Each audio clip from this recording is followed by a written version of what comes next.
encouraged to like interrupt and ask questions, and like it's a Zoom where like you can unmute yourself, so please ask questions as they come up for you.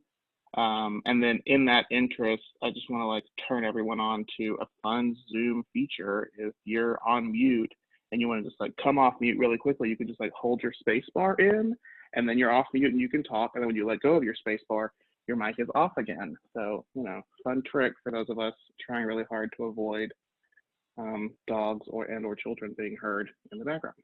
All right. Thank you for those of you who are participating in the chat, Landon, Regina, and Rosa. I really appreciate that. And other folks, if you want to do that, please feel welcome. I'm going to go ahead and get rolling. And we very well may finish short of the 1 hour mark, in which case we'll just return time to your day. But please feel welcome to ask questions and interrupt as we go along. All right.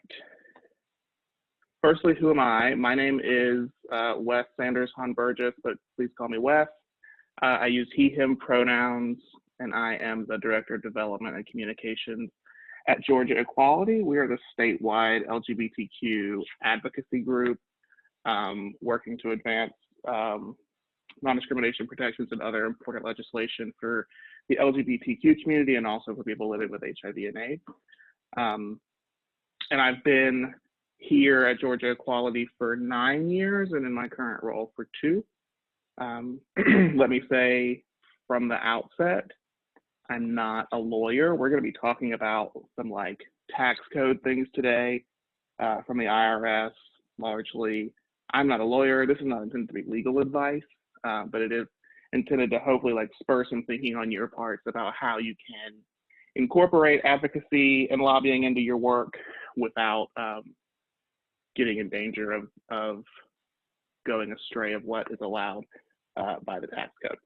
So I have my master's degree in public administration and nonprofit management from the Andrew Young School of Policy Studies. I have 1 husband and 1 dog and 0 kids. And there is my husband and I'm the white guy on the right. And this was on a trip he and I took at some point. We were very embarrassingly riding a 4-wheeler with weird helmets. Right. This is the agenda for today, and at the end, you'll see there's time for questions, but as I said, please interrupt as we're going through. We're going to start with, something many of us likely know as a 501c3 organization, but we're going to start with specifically how the IRS defines a 501c3 organization and the pieces of that. And then we'll talk a little bit about what advocacy is and what lobbying is, and then what of those things 501c3 organizations are allowed to do. And then we're going to talk about specifically like parties and activities and elections and what of those nonprofits are allowed to do.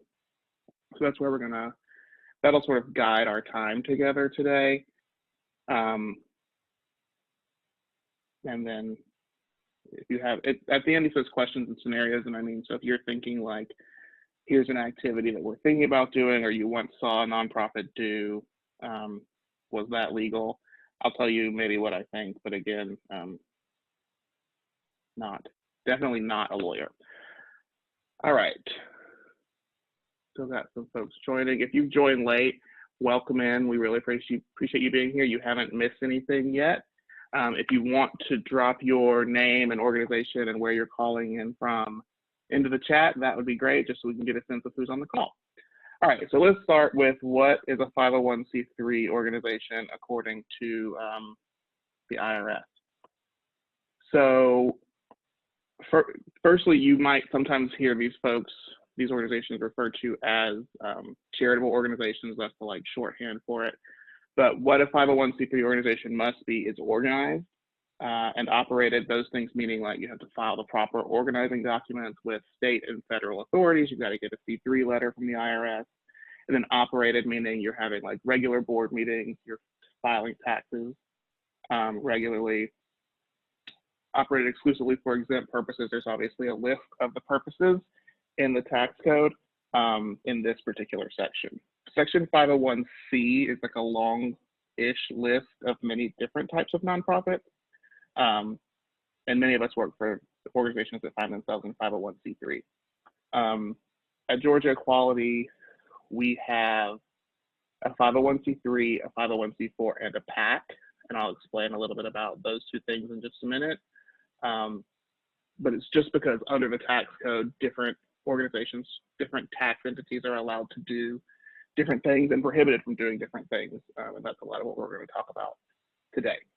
One of those things that a 501c3 or C3 for short is prohibited from doing is it's not, none of its earnings may inure to any private shareholder or individual. Nonprofits do not exist for profit, nonprofit, right? It doesn't mean you can't pay your employees. It just means that there's not, you know, when you get to the end of the year, if there's a giant profit, you don't get to split that among people like they would with a public sector entity. If you owned, you know, shares in whatever. Also, if a nonprofit dissolves, the remaining money in the budget can't just like go to an individual, right? There are laws governing how that money has to be transferred, and generally it has to be transferred to another nonprofit organization. So that's what that means. And then the next thing here is it may not be an action organization, and by that they specifically mean not attempting to influence legislation as a substantial part of its activities. Pay attention to that word, substantial part of its activities, and it may not participate in any campaign activity for or against a political candidate. So we're going to really be diving into this bullet point today. And so we're talking about two things. First part being influencing legislation, and the second part being influencing elections. So the last part is that the donations that you receive as a 501c3 are tax deductible on the part of the donor. So let's do one more slide, and then I'm going to pause quickly just to see if anyone has questions. So these are the three different types of nonprofits that I just mentioned to you. Again, let me reiterate, there are way more types than this, like, you know, business entities or business, like chambers of commerce, I think are 501c6s. Fraternities and sororities fit in here in the 501c section. They have another number. But for the most part, all of us are representing 501c3s. And so we'll talk largely about that, but we'll do a little bit of comparison first. So a 501c3, you see that it's tax deductible incomes and contributions, and it's tax exempt, meaning it doesn't pay taxes. We're going to learn more about a 501c4 and PAC, but it's just that they are able to do lobbying and elections. So continuing on the 501c3 side, limited lobbying activities, and we're going to talk more about this, but just no substantial part of your work can be lobbying, and there's more to say about that. A 501c4 can do unlimited lobbying, and a PAC can also do lobbying, but it's very rare. You wouldn't set up a PAC to do lobbying. That's not what it's set up for. And when it comes to those last pieces, elections that we were talking about, 501c3s cannot do anything in relation to a candidate in an election. They can do bipartisan or nonpartisan activities in an election, and we'll talk more about that. 2 501c4s can do electoral activities pertaining to candidates, but it has to be a secondary purpose, not the primary purpose. And then a 527 or a PAC, you probably heard Political Action Committee, can do unlimited electoral activities, and that's why you set that up. So as I said before, at Georgia Equality, we have a C3, a C4, and a PAC.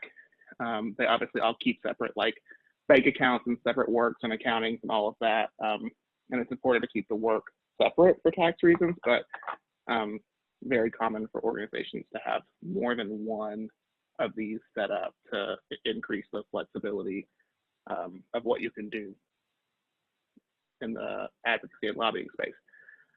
So let me stop here. This is sort of a primer. The next thing we're going into is we're going to start with what is advocacy, but I'll stop at just a little brief description for any questions that folks may have. Please don't be shy. Let me know if you have questions. Any questions right now?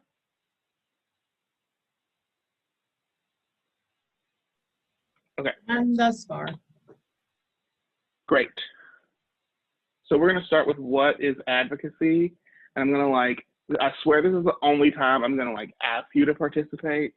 Well, maybe the only time, but the first time I'm gonna ask you to participate with getting on the mic. But if folks can just shout out 1 or 2 word things that you think what advocacy is, or examples of advocacy. Don't be shy. A voice. A voice, yeah.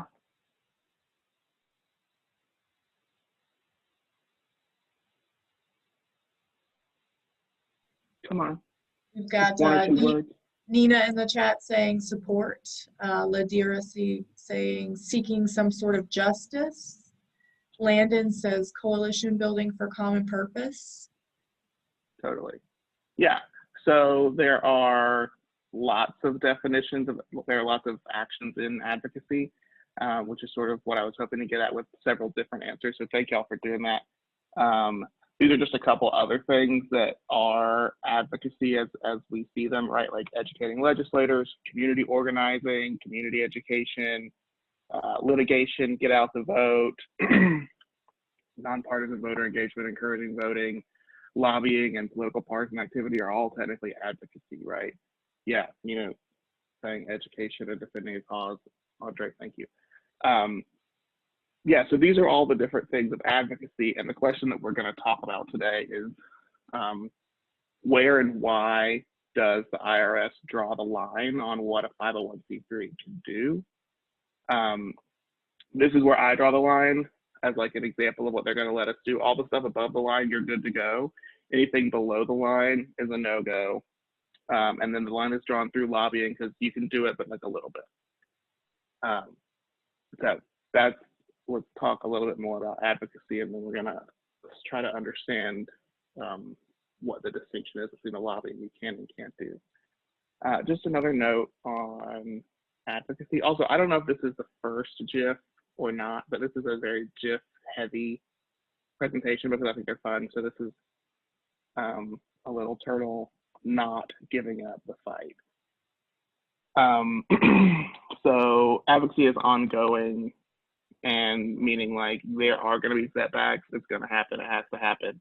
So you can't be discouraged. And as a consequence, when you have victories, no matter their size, you need to celebrate them. The first 3 or 4 years I was working at Georgia Equality, we just were playing a ton of defense on legislation and couldn't break through and get some things done in the proactive, and it was banging your head against the wall.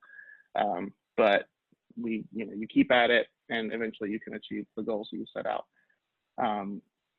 Again, change takes time, but we have to continue our sense of urgency. And I think important for organizations who are considering doing advocacy is making specific space for working to make sure that your goals align with the goals and needs of the community that you're advocating for, which means checking in and making sure people in that community are part of your work, or an important part of your work, or the base for your work. Okay, so that's advocacy. Okay, so when does advocacy become lobbying? Let me say there are 2 different types of lobbying according to the tax code. There is direct lobbying, and there's grassroots lobbying. So one example of direct lobbying is encouraging legislators to propose or support or oppose legislation or budget items, meaning specific legislation, right? Dear Representative so-and-so, please support House Bill 527 or whatever the number is, right? We've mentioned a specific legislator, a specific piece of legislation. And we are, as the organization, we're talking to the legislator, right? That's direct lobbying. Grassroots lobbying is if we ask our supporters or the public to do that same thing. So this happens a lot for Georgia Equality when we say we email our members saying, the Senate is going to do something with this really horrible anti-gay adoption bill. As an example, please email your senator right now and tell them to vote against Senate Bill 123. So again, we're asking people to reach out to a specific legislator and to talk about a specific bill. The third one, I didn't label direct or grassroots because it sort of can depend on how you end up doing it, that it would classify it as one or the other. But I just wanted to make sure and stress that it doesn't have to just be the legislators you're talking to. Communications with or to executive offices also count, and by executive I mean president, governor, mayor, like the heads of the governing body. So communications with them about a specific bill would also be considered like direct lobbying, for example. All right, so let's think about who, you know, with the tax code, everything is very precise, right? So who are the people that qualify under this act as you're lobbying if you're talking to these people? Who is lobbying?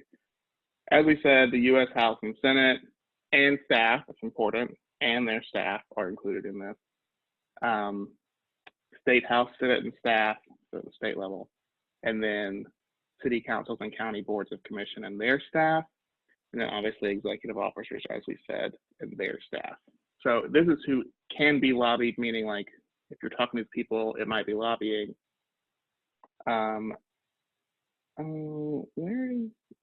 Well, there's also a list of, I think later in the presentation, have a list of like who you're not lobbying if you're talking to them. So it's talking to that list of specific people about legislation, right? And so what does that mean? What is legislation?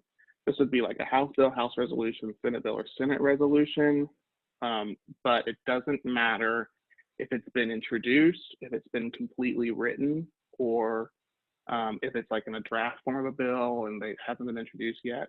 If it's a specific piece of legislation that they're working on, that's what qualifies. You can't talk about it.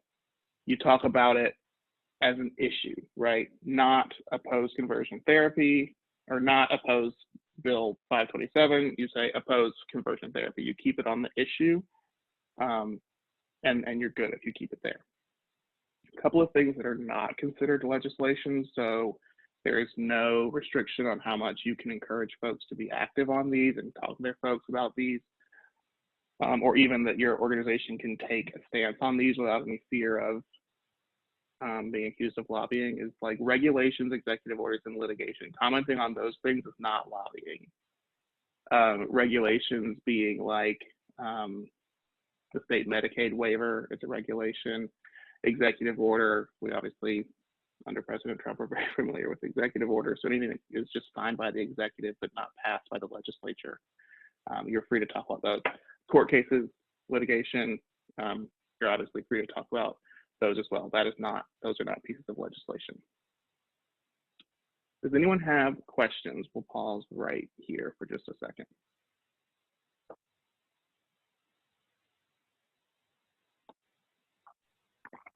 Mina asked, can you give an example of what you cannot do? Yes. I think we're headed there. Well, let's talk about what is not lobbying, and then we'll talk about how much you can lobby. But yes, we're coming to that for sure. More things that are not lobbying. All of these things you can do. Feel welcome and encouraged. As I said, issue advocacy, advocacy on regulations, for or against executive orders. This is a good one that is important for folks to know. Advocacy for enforcement of existing laws. If you look over here on the right, this is an example of a piece of advocacy that Georgia Equality was doing. This was asking folks to specifically target the Department of Housing and Urban Development around trans housing needs. This one is a regulation, right, through an administrative department. But in something like housing, there are existing like non-discrimination laws on housing and other laws around housing. If you're just asking that the law as written be enforced, that's not lobbying. Other things that are not lobbying, again, litigation, administrative advocacy, which is what this is, advocacy to the Department of Housing and Urban Development. Other things that are not considered lobbying are if you're communicating with school boards or zoning boards or housing authorities. Those are not lobbying. All right. So here's the thing. 501c3s can lobby. You are allowed to lobby. The way that the code is, the section 501c3 is written, is that it may not be a substantial part of your work. No substantial part is what the code says. That is super vague, right? What does that mean, no substantial part? Lots of people have guesstimated about maybe it means less than 50%, maybe it means 25%, maybe it means 20%.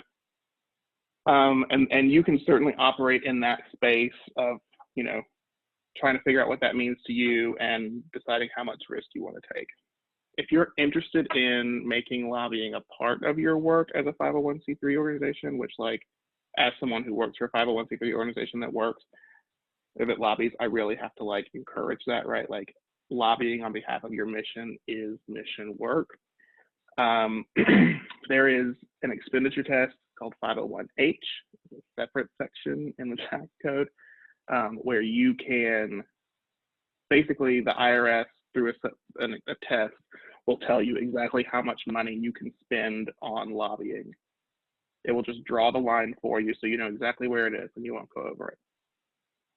So it's called the 501H election. It has to be done, like, affirmatively by the organization. You have to file a piece of paperwork to say that you want to do it. And it is based on annual expenses for the organization. With it, it means that you have to track what you're doing. You have to track them. It's based on the amount of money you spend on lobbying activities. And then you'll have to report all of that with the 990 when you file the 990. It mentions, again, two kinds of lobbying, grassroots and direct lobbying. And there are two different amounts. So I pulled this next one from the IRS website. This is the 501H expenditure test. This is the direct lobbying portion. So on the left is budget size, expenses. So find where your organization is on that list, and then look to the right, and that is how much you can spend on lobbying on top of the budget, right? So if you're a smaller organization, less than $500,000, 20%, you can spend 20% of whatever your number is on lobbying. So again, this is on the IRS's website, so you can look there to find it. But it's just that there is you can, if you want to do it, if you want to have lobbying in your work plans for your organizations, but you have concerns, or maybe you have, you know, your managers or executive directors have concerns and just say, we can't do it, we don't want to lose our status. Here's a way that you can get a very clear standard and you just don't cross it, and you don't have to worry about what you're doing. All right, here's another question. What about lobby days? So we at Georgia Quality do a couple of lobby days every year. We always do, at the very least, we do a people living with HIV in Georgia lobby day and an LGBTQ in Georgia lobby day. So this is the graphic from this year. Funnily enough, we did manage to have AIDS Watch in Georgia this year before the pandemic shut everything down. I think it was in February. But these absolutely, even though you're going to the Capitol, even though you're talking to legislators, these absolutely can be done in a 501c3 compliant way. Talking to a legislator about what it means to be a person living with HIV, or what it means to be a person in HOPWA-funded housing, or what it means to be a person who's gets access to their medicine through Ryan White, whatever it is, none of that is legislation, right? Talking about any of those things is not legislation. So bringing people to the Capitol, one of the things that we do for AIDS Watch every year is just make sure that every year that each legislator, as many legislators as we can get, have heard from one person living with HIV in the state of Georgia, right? That's, for many of them, 100% more than they would have gotten without us, right? And they're not talking about individual or specific pieces of legislation. They're talking about their life. So educating policymakers on personal stories or issue advocacy, as we said before, totally 501c3 compliant, no mention of specific legislation is the only thing you have to worry about there. Now, the second bullet point here is if you do a 501 lobbying day that you're trying to keep compliant, it is possible that you will incur some, depending on what you have your staff doing, you may incur some lobbying expenses, right? Like if folks are going and talking to their legislators and talking about their need for housing, and then you're following up with, and that need for housing can be satisfied by voting yes on House Bill whatever, the actions of the staff person there are considered lobbying, and so you'd have to just record the expense for that staff time. So you can incur lobbying expenses, but also like, you know, just going and telling your story is not lobbying. And more importantly, when we do AIDS Watch in Georgia each year, if ASOs and other organizations working with people living with HIV send their folks to our event, and their folks are doing issue advocacy and that's it, and then Georgia Equality, as the organization that does it regularly, is able to follow up with those on the specific lobbying, the other organization has not engaged in lobbying at all. There's no non-501c3 compliant actions. So lobby days are totally possible, and you really should be doing them, I think, from a non-lawyer, but just advocate's perspective. All right, so now we've talked about lobbying and advocacy and what you can and can't do. We're gonna get into another section on elections now, but I wanna stop and talk about lobbying and advocacy if folks have questions. So Nina, to circle back on your question, what you cannot do is spend more on lobbying than your 501h election. In this next section where we talk about elections, there's a lot of things you cannot do, so stay tuned for that. But with respect to lobbying, you just can't spend more than the 501h allows. Does anyone else have questions about lobbying in their work, or work that they've done before, or work that they're thinking they want to incorporate moving forward? I do have a quick question. So does that, going back to that, when you talk about what the organization can and can't do, would it be best to have one person then identified in the organization to do? If you are doing some level of lobbying, does it make sense to have one person doing it? Or, and is there a certain like level of staff or certain people that can do certain activities? I'm just wondering. Yeah. You know, are we talking about like the board member? You know, like, I'm just trying to totally think. You get, I don't want to sound like I'm trying to break the law, but like, how would it be determined that you know, exceeded? right. The wrong person was lobbying versus some other person in the agency. Right.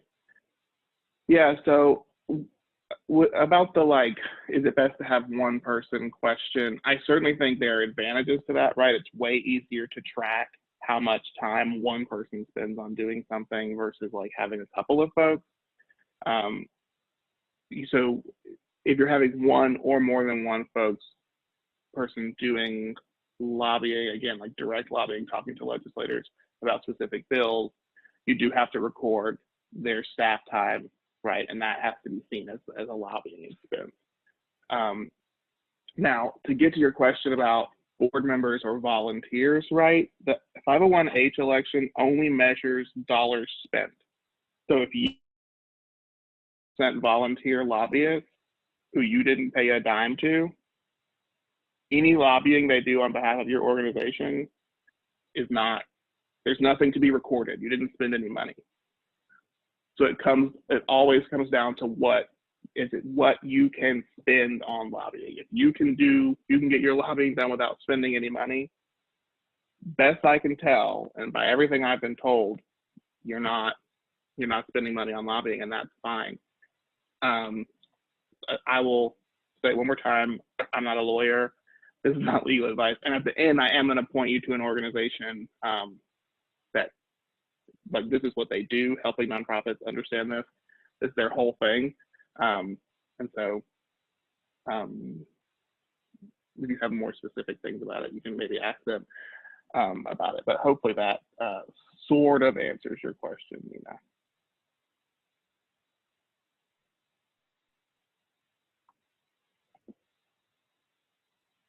Anybody else have questions about lobbying?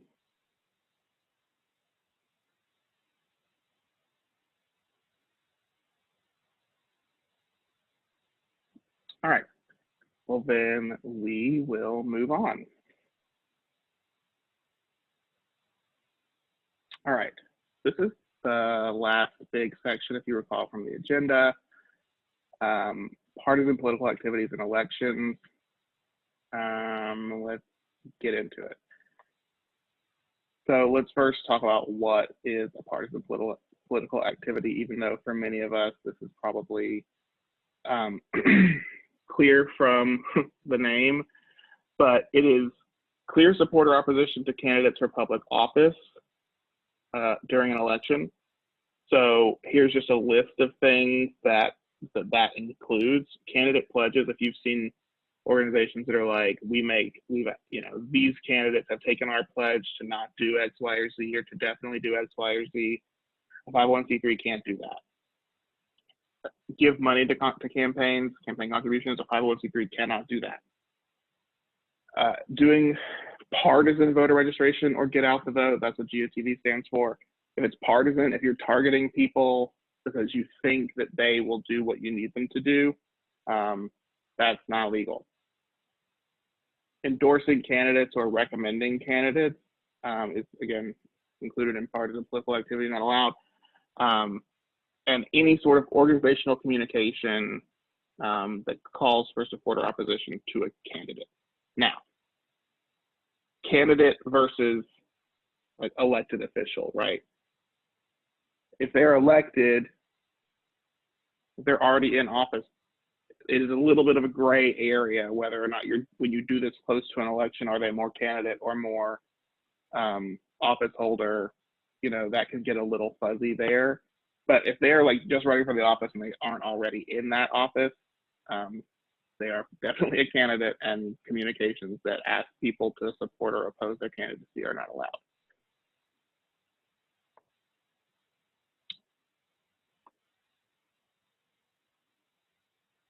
All right, so this is a big thing. 501c3, yes. Sorry, we had a question about lobbying come through a little late, but it's from Alexa.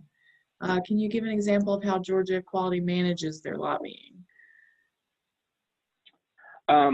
Yes, what I will say on that is, since we have a 501c4 in addition to our 501c3, we very rarely, we don't have a ton of lobbying that comes from the C3, and we do it mostly with our 501c4. So Georgia Equality employs a full-time lobbyist year-round, and that person is paid out of the 501c4.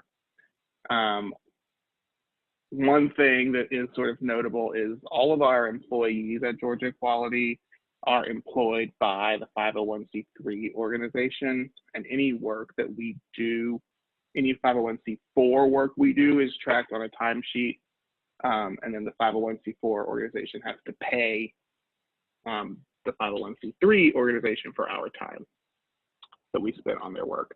So that's some of the ways that we do it, and there are lots of other ways, but I think the larger point that comes to me from Alexa's question is you're gonna have to track it. You have to keep up with what's spending. So, okay, 501c3 organizations and partisan political activities, just like take it all in. No, no, no, no, no, do not do it, do not do it. The best way to endanger your tax exempt status, your nonprofit status, is to engage in partisan political activities. Again, these rules apply to everything coming out of your organization, written, spoken, digital, social media, whatever. If it's an official organizational communication, text message, voicemail, phone call, anything, it is not allowed.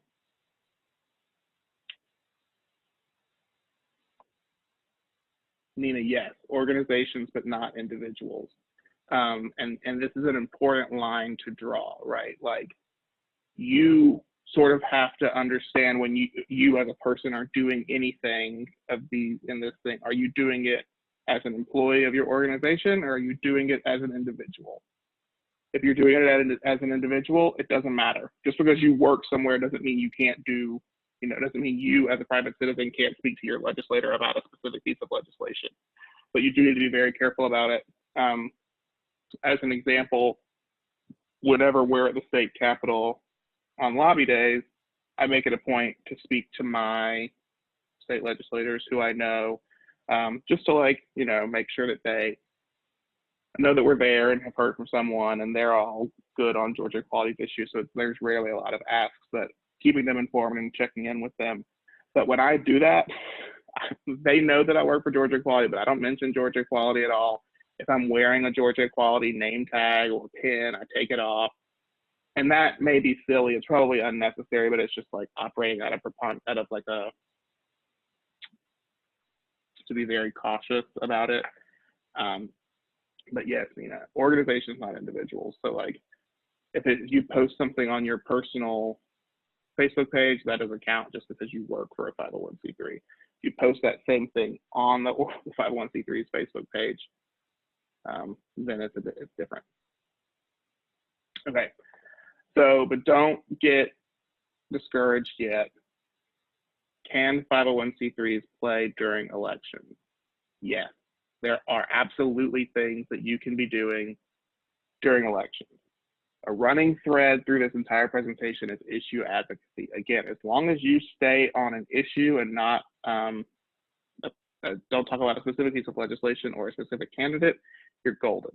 If you're doing, you can do on your issues candidate education, but you have to do it in a nonpartisan way, meaning any educational materials or meetings that you're offering to candidates, you have to offer to all candidates. For that particular office. You can't just say you want to meet with the Democrat or the Republican. You got to meet with both or all if there are more than two candidates. You can absolutely do voter registration. Let me say as a note, obviously for the upcoming election, the voter registration deadline is passed, but nonpartisan voter registration you can do. If you're running a voter registration drive, you cannot turn anyone away that comes to register.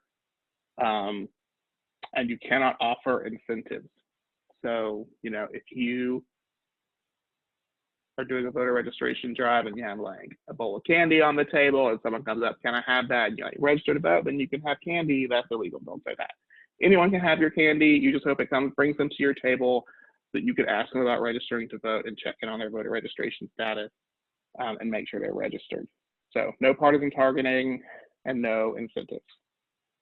Voter outreach, for example, get out the vote. Totally allowed. This is, go back. An example of a get out the vote piece that we did with is obviously a screenshot that I need to correct because it has a drop-down menu in it. But anyhow, this is a 100% 501c3 get out the vote piece. It just says vote. It says your voice matters. It tells you to register online or by mail and gives you some important dates, has the organizational branding, no mention of a candidate. Really no mention, well, it has the election day on it.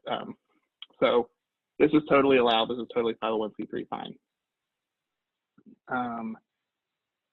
Voter education is allowed on, but this section does get a little hairy. So if you're going to do a candidate questionnaire that you publish, or you're going to publish voting records, talk to a lawyer before you do it, just because you have to be really measured in the way that you do it equally to candidates. You have to apply these things equally to candidates. So pay attention to that. Lastly, ballot measures. They are not considered political activities. You can talk for or against ballot measures as much as you want. All right. Any questions about what we can and can't do during elections as 501c3s? You can put them in the chat, or you can say them. Any questions about the elections piece?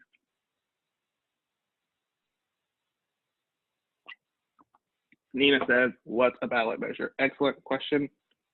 A ballot measure is like any question that's being asked to the voters on the ballot. So if you go vote, when you go vote, not if, when you go vote in this election cycle, we have 4 ballot measures on the Georgia state ballot this year. A couple of them are constitutional amendments asking if we want to do amend the Constitution to do 1 or 2 things. But it's just, you're not voting for a candidate. It's asking you a question to take a position. It really wants to know what people think about the electorate thinks about an issue. That's a ballot measure.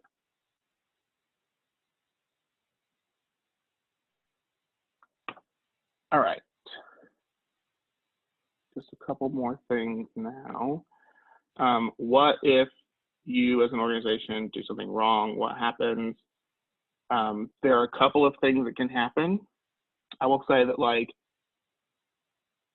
in my experience working with nonprofit organizations about lobbying, people always jump to, we can't do that, we'll lose our tax exempt status. That's the first thing and the only thing they say, and that's it. My point with this list is, like, it's the third of the 3. It would be very rare, I think, for you to mess up one time and the IRS just to, like, strip your tax exempt status away immediately, right? Generally, the first letter is going to be a warning letter.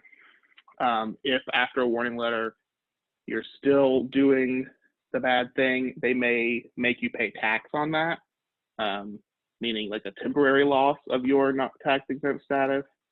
And then if you're a habitual offender, it's likely that they will, the IRS will revoke your tax exempt status, will revoke your 501c3 status. But you don't have to, just don't do it wrong. There are lots of ways you can engage. And again, being really careful with your tracking, and just making sure you speak at least with like an attorney in a consulting sense, just to like make sure you're good to go.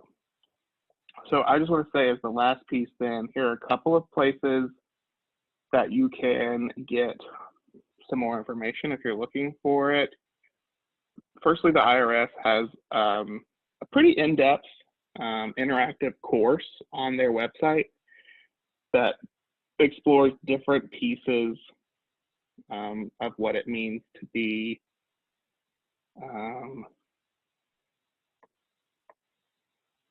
sorry, Tammy Kinney just joined. Hey, Tammy.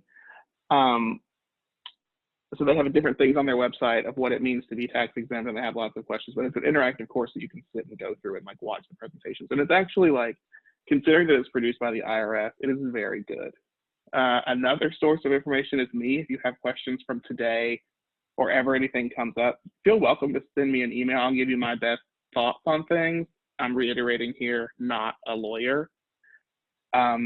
And then the third one I mentioned earlier, I was going to refer you to another organization, Boulder Advocacy at the Alliance for Justice.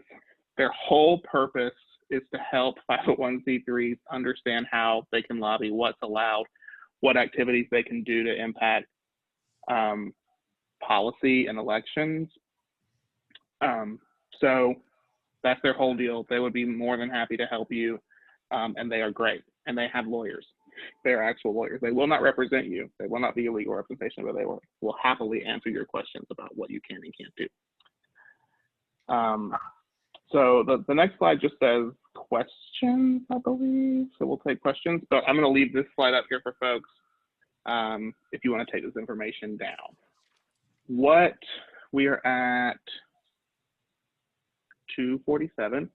So we got 13 minutes left, but if we don't need it all, we'll just return some time to you. But do folks have any last, lingering questions? Have anything come up for folks? Do anyone want to talk about scenarios of something you've done or want an opinion on?